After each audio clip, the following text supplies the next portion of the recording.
প্রতিদিন গীতাপাঠ শুনলে মন শান্ত হয়, জীবনে সঠিক পথ দেখাতে সাহায্য করে। দুঃখ, ভয়, রাগ দূর হয়, আত্মবিশ্বাস বৃদ্ধি পায়। কর্ম ও ভক্তির মাধ্যমে হৃদয়ের শক্তি, ঘরে শান্তি ও জীবনে আলো নিয়ে আসে। তাই প্রতিদিন আমাদের চ্যানেল থেকে 2টি শ্লোক সহ একটি পাঠ শুনুন। ধ্যানেনাত্মনি পশ্যন্তি কেচিদাত্মানমাত্মনা অনিয়ে সাংখ্যেন যোগেন কর্মযোগেন চাপরে। কিছু মানুষ ধ্যানের মাধ্যমে নিজের আত্মাকে দর্শন করে, আবার কেউ সাংখ্য যোগের দ্বারা, কেউ কর্মযোগের দ্বারা আত্মাকে উপলব্ধি করে। ধ্যানেন অর্থ ধ্যানের দ্বারা, আত্মনি অর্থ নিজের অন্তরে, পশ্যন্তি মানে দর্শন করে বা উপলব্ধি করে। কেচিৎ অর্থ কিছু মানুষ, আত্মানম মানে আত্মাকে, আত্মনা মানে নিজের দ্বারা, অনিয়ে অর্থাৎ অন্যেরা, সাংখ্যেন অর্থাৎ সাংখ্য যোগ দ্বারা, যোগেন মানে যোগের মাধ্যমে, কর্ম যোগেন অর্থাৎ কর্মযোগের দ্বারা, চ মানে এবং, অপরে অর্থ আরও অনেকে। এই শ্লোকে ভগবান শ্রীকৃষ্ণ মানব জীবনে আত্মোপলব্ধির বিভিন্ন পথ সম্পর্কে শিক্ষা দিচ্ছেন। তিনি বোঝাচ্ছেন যে আত্মাকে উপলব্ধি করবার একটিমাত্র পথ নেই, বরং মানুষের স্বভাব, যোগ্যতা ও মানসিক অবস্থার অনুযায়ী বিভিন্ন পথ রয়েছে। কিছু মানুষ ধ্যানের মাধ্যমে অন্তর্মুখী হয়ে নিজের হৃদয়ে পরমাত্মার উপস্থিতি অনুভব করে। তারা ইন্দ্রিয় সংযম, একাগ্রতা ও নিয়মিত সাধনার মাধ্যমে মনকে শুদ্ধ করে আত্মদর্শন লাভ করে। ধ্যানযোগ পথটি অত্যন্ত সংযমী ও ধ্যানপ্রবণ মানুষের জন্য উপযুক্ত। এই পথে মনকে বিষয়বস্তুর আসক্তি থেকে ফিরিয়ে এনে ঈশ্বর চিন্তা স্থির করা হয়। অন্যেরা সাংখ্যযোগের মাধ্যমে আত্মজ্ঞান লাভ করে। এই পথে জ্ঞান ও বিবেকের দ্বারা আত্মা ও প্রকৃতির পার্থক্য উপলব্ধি করা হয়। বিচার বুদ্ধি ও শাস্ত্র জ্ঞান এখানে মুখ্য ভূমিকা পালন করে। আরও অনেকে কর্মযোগের মাধ্যমে আত্মোপলব্ধি করে।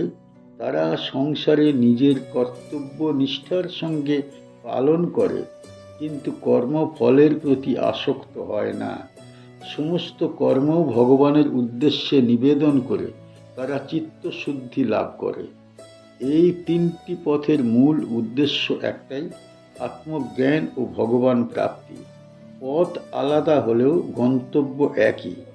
এই শ্লোক থেকে বোঝা যায় যে ভগবান নির্দিষ্ট কাউকে একটি পথেই বাধ্য করেন না, প্রত্যেকের জন্য উপযুক্ত পথ তিনি গ্রহণযোগ্য করেন।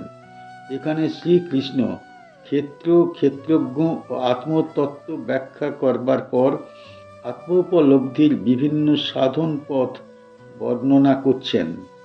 পূর্ববর্তী শ্লোকগুলিতে তিনি জ্ঞান দ্বারা মুক্তির কথা বলেছেন। এই শ্লোকে তিনি সেই জ্ঞান লাভের ব্যবহারিক উপায়গুলি তুলে ধরছেন। কি শিখতে পারি এই শ্লোক থেকে? এই শ্লোক থেকে আমরা শিখি যে প্রত্যেক মানুষের জন্য আলাদা সাধনার পথ থাকতে পারে। আমরা বুঝতে পারি যে ধ্যান, জ্ঞান ও কর্ম সব পথই ভগবান প্রাপ্তির সহায়ক, যদি তা নিষ্ঠা ও ভক্তি সহকারে করা হয়। এই শ্লোক আমাদের শেখায় নিজের স্বভাব অনুযায়ী সাধনার পথ বেছে নেওয়া এবং তাতেই স্থির থাকা।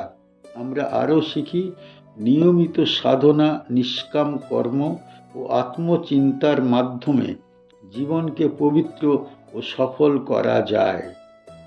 অনিয়ে তুয়ে বম জানন্তঃ শ্রুত্বা নিয়েভ্য উপাসতে তেহপি চাতি তরন্ত্যেব মৃত্যুম শ্রুতি পরায়ণাঃ। আরও কিছু মানুষ নিজেরা এই তত্ত্ব জানে না, কিন্তু জ্ঞানীদের মুখে শুনে সেই উপদেশ অনুসারে উপাসনা করে। তারাও শ্রদ্ধার সঙ্গে শ্রবণনিষ্ঠ হয়ে মৃত্যুর বন্ধন অতিক্রম করে।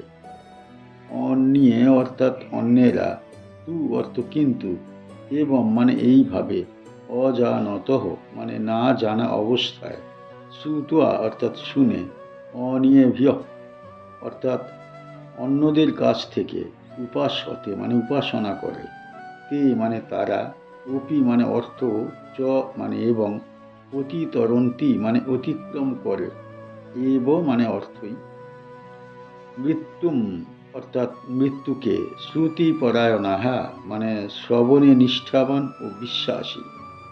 এই শ্লোকে ভগবান শ্রীকৃষ্ণ করুণার সঙ্গে জানাচ্ছেন যে আত্মজ্ঞান লাভের জন্য কাউকে শাস্ত্রজ্ঞ বা যোগী হতে হয় না। যারা নিজেরা গভীর তত্ত্ব বুঝতে সক্ষম নয়, তারাও যদি সত্যজ্ঞানী গুরু ও সাধুদের বাণী মনোযোগ সহকারে শোনে এবং সেই অনুযায়ী জীবন যাপন করে, তবে তারাও মুক্তির পথে অগ্রসর হতে পারে। শ্রুত্বা শব্দটির দ্বারা বোঝানো হয়েছে শ্রবণের গুরুত্ব। হিন্দু ধর্মে শ্রবণ, মনন ও নিধিধ্যাসনকে জ্ঞান লাভের প্রধান ধাপ বলা হয়েছে। প্রথমে শোনা, তারপর চিন্তা করা, পরে জীবনে প্রয়োগ করা। এই পথে আত্মজ্ঞান দৃঢ় হয়।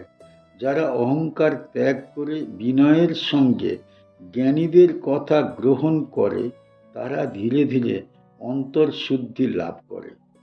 ভগবান এখানে বোঝাচ্ছেন যে জ্ঞানের লাভের ক্ষেত্রে বুদ্ধির পাশাপাশি শ্রদ্ধাও অপরিহার্য।